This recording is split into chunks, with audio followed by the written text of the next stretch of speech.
ബീച്ചുകൾ ഉൾപ്പെടെ ആളുകൾ കൂട്ടത്തോടെ എത്തുന്ന പല സ്ഥലങ്ങളിലും ലൈഫ് ഗാർഡുകളില്ല. അഴീക്കോട് മീൻകുന്നിൽ 2 യുവാക്കൾക്ക് ജീവൻ നഷ്ടമായതും ലൈഫ് ഗാർഡുകളുടെ അഭാവം കാരണമാണ്. മഴക്കാലത്ത് കടൽ പ്രക്ഷുബ്ധമാകുമെന്നും ആളുകളെത്തുന്ന സ്ഥലങ്ങളിൽ ഒരു മുന്നറിയിപ്പ് ബോർഡെങ്കിലും സ്ഥാപിക്കാൻ നടപടി ഉണ്ടാകണമെന്നും Kerala tourism life guard employees union സംസ്ഥാന general secretary doctor Charlson Ezhimala ആവശ്യപ്പെട്ടു. കണ്ണൂർ ജില്ലയിലെ ബീച്ചുകളിൽ ഏറ്റവും ചുരുങ്ങിയത് 40 ലൈഫ് ഗാർഡുകളെയെങ്കിലും വേണം. എന്നാൽ ഇതിന്റെ 4-1 പേർ മാത്രമാണ് നിലവിലുള്ളത്, അതായത് 10 പേർ. കള്ളക്കടൽ പ്രതിഭാസത്താൽ പ്രക്ഷുബ്ധമാണ് കടലുകൾ. അവിടെ ഇറങ്ങുന്നവർക്ക് മുന്നറിയിപ്പ് നൽകാൻ പോലും ആളുകൾ ഇല്ല. മീൻകുന്ന് കള്ളക്കടപ്പുറത്ത് പട്ടാന്നൂർ വലിയന്നൂർ സ്വദേശികളായ യുവാക്കൾ കടലിൽ കുളിക്കാൻ ഇറങ്ങിയപ്പോൾ വിലക്കാൻ ആരുമുണ്ടായില്ല. 2 പേർക്കും ജീവൻ നഷ്ടമാകുന്ന സാഹചര്യമാണ് ഉണ്ടായത്. കടലിൽ കരയോട് ചേർന്ന സ്ഥലത്താണ് ഏറ്റവും രൂക്ഷമായ അടിയൊഴുക്കും തിരമാലയും ഉള്ളതെന്ന് life guard doctor Charlson Ezhimala പറഞ്ഞു. കടല് നമുക്കിപ്പോൾ ഏകദേശം ഒരു 2 മാസത്തോളമായി. സാധാരണഗതിയിൽ ഒരു മെയ് ലാസ്റ്റോട് കൂടിയാണ് കടൽ റഫാകുന്നത്. ഇപ്രാവശ്യം ഏപ്രിൽ മാസം തന്നെ കടൽ റഫായി കള്ളക്കടൽ പ്രതിഭാസത്തിന്റെ ഭാഗമായിട്ടൊക്കെ വന്നിരുന്നു വലിയ തോതിൽ. എന്നാൽ ഈ കഴിഞ്ഞ ദിവസങ്ങളിലെല്ലാം കടൽ അതീവ പ്രക്ഷുബ്ധമായിരുന്നു. നമുക്കൊരു അറിയാം, ഇപ്പം മെയ് മാസം ലാസ്റ്റോട് കൂടി തന്നെ കടലാകെ ഇളകുമ്പോൾ നല്ല ശക്തമായ കാറ്റും ഇതൊക്കെ ഉള്ളതുകൊണ്ട് തന്നെ വ്യക്തമായ തിരയും അടിയൊഴുക്കും ചുഴിയും എല്ലാമായിട്ട് കിടക്കുന്ന ഒരു അന്തരീക്ഷമായിരുന്നു. ഇന്നിപ്പോൾ ഒരു ചെറിയ വെയിൽ കാണുന്നുണ്ട്. എന്നിരുന്നു കഴിഞ്ഞാലും കാലാവസ്ഥ ഒരു വെയിൽ കാണുന്നെങ്കിലും കടലിന്റെ സ്വഭാവത്തിനൊന്നും വ്യത്യാസമൊന്നും വന്നിട്ടില്ല. അത് ഏകദേശം ഒരു സെപ്റ്റംബർ മാസം വരെ അതെങ്ങനായാലും തുടരും. ഈ അടിയൊഴുക്കും ചുഴികളും പ്രശ്നങ്ങളും എല്ലാം. പ്രത്യേകിച്ച് നമുക്ക് അപകടങ്ങളെല്ലാം സംഭവിക്കുന്നത് തീരത്തോട് ചേർന്നാണ്. അല്ലാതെ അപ്പുറത്ത് മാറിക്കഴിഞ്ഞ അന്തരീക്ഷത്തിൽ കാണാൻ മത്സ്യത്തൊഴിലാളികളെല്ലാം ഇന്ന് കടലിലേക്ക് പോയിട്ടുണ്ട്, മീൻ പിടിക്കാൻ പോയിട്ടുണ്ട്. പക്ഷെ അവിടെ അത് പ്രശ്നമല്ല. ഈ തീരത്തോടടുത്താണ്.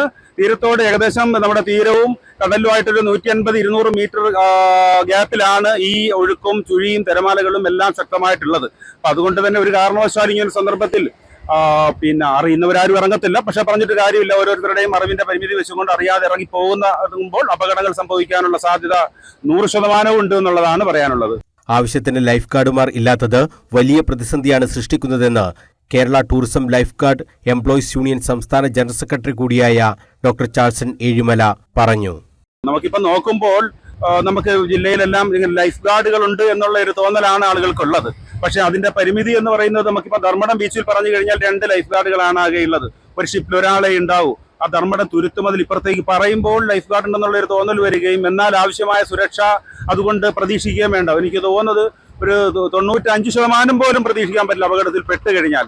പിന്നെ പരമാവധി കാണുന്നവരെ നിയന്ത്രിച്ചൊരു വെള്ളത്തിലേക്ക് ഇറങ്ങരുത് എന്ന് പറഞ്ഞ ഒരു ശാസന കൊടുക്കാനും അല്ലെങ്കിൽ പറയാനും നിയന്ത്രിക്കാനും അങ്ങനെ ചെയ്യാൻ പറ്റും. എന്നാൽ ഇത് പറയുമ്പോൾ ഈ ലൈഫ് ഗാർഡുകളിലെ സർവീസ് ഉള്ള കേന്ദ്രങ്ങളിലെല്ലാം തന്നെ കണക്കൂട്ടുമ്പോൾ ഉണ്ടാകുന്ന ധാരാളം 100കണക്കിന് 1000കണക്കിന് ആളുകൾ വന്ന് കുളിക്കുമ്പോഴും അവിടെയൊക്കെ അപകടമുണ്ടാകുന്ന കേരളത്തിൽ 1500ഓളം പേർ വെള്ളത്തിൽ മുങ്ങി മരിക്കുന്നുണ്ടെങ്കിൽ ഒരു വർഷത്തിൽ കേരളത്തിൽ മുങ്ങി മരിക്കുന്നവരുടെ എണ്ണം എന്ന് പറയുന്നത് ഒരു 10ൽ താഴെ മാത്രമായിരിക്കും. ബീച്ചുകളിൽ 1000കണക്കിന് ആളുകൾ വരുന്നിടത്തിൽ. എന്നാൽ 1500 ബാക്കി 1490 വരുന്നത് ഈ പറഞ്ഞതുപോലെ ടൂറിസം ഡെസ്റ്റിനേഷൻ അല്ലാതെയുള്ള എന്നാൽ ചില ജലാശയങ്ങൾ ആളുകളെ ആകർഷിക്കുന്ന കേന്ദ്രങ്ങളിലാണ് ഇങ്ങനെയുള്ള അപകടങ്ങൾ സംഭവിക്കുന്നതെന്നുള്ള കാര്യം നമ്മൾ മറന്നുകൂടാ. എനിക്ക് തോന്നുന്നു ഒരു തദ്ദേശ സ്വയംഭരണ സ്ഥാപനങ്ങളൊക്കെ മുൻകൈയെടുത്ത് അങ്ങനെയുള്ള സ്പോട്ടുകൾ കണ്ടെത്തിയിട്ട് അവിടെ ഒരു സൂചനാ ബോർഡുകൾ, അപായ സൂചനാ ബോർഡുകൾ, അല്ലെങ്കിൽ ഇപ്പം മെനയാന്ന് കള്ളക്കടപ്പുറത്ത് മരിച്ചു എന്ന് പറയുന്ന അവിടെ ഇതിനു മുമ്പ് മരിച്ചിട്ടുണ്ട്. അപ്പൊ അവിടെ മെൻഷൻ ചെയ്തിട്ട് ഇത്ര പേര് മരിച്ചു എന്ന് പറഞ്ഞ് അവിടെ വെച്ചു കഴിഞ്ഞാൽ വളരെ ഗുണം ചെയ്യുമെന്നുള്ളതാണ് ഒരു അഭിപ്രായം പറയാനുള്ളത്. പയ്യാമ്പലത്ത് 10 പേർ വേണ്ടിടത്ത് നിലവിൽ 2 ലൈഫ് ഗാർഡുമാരാണ് ഉള്ളത്.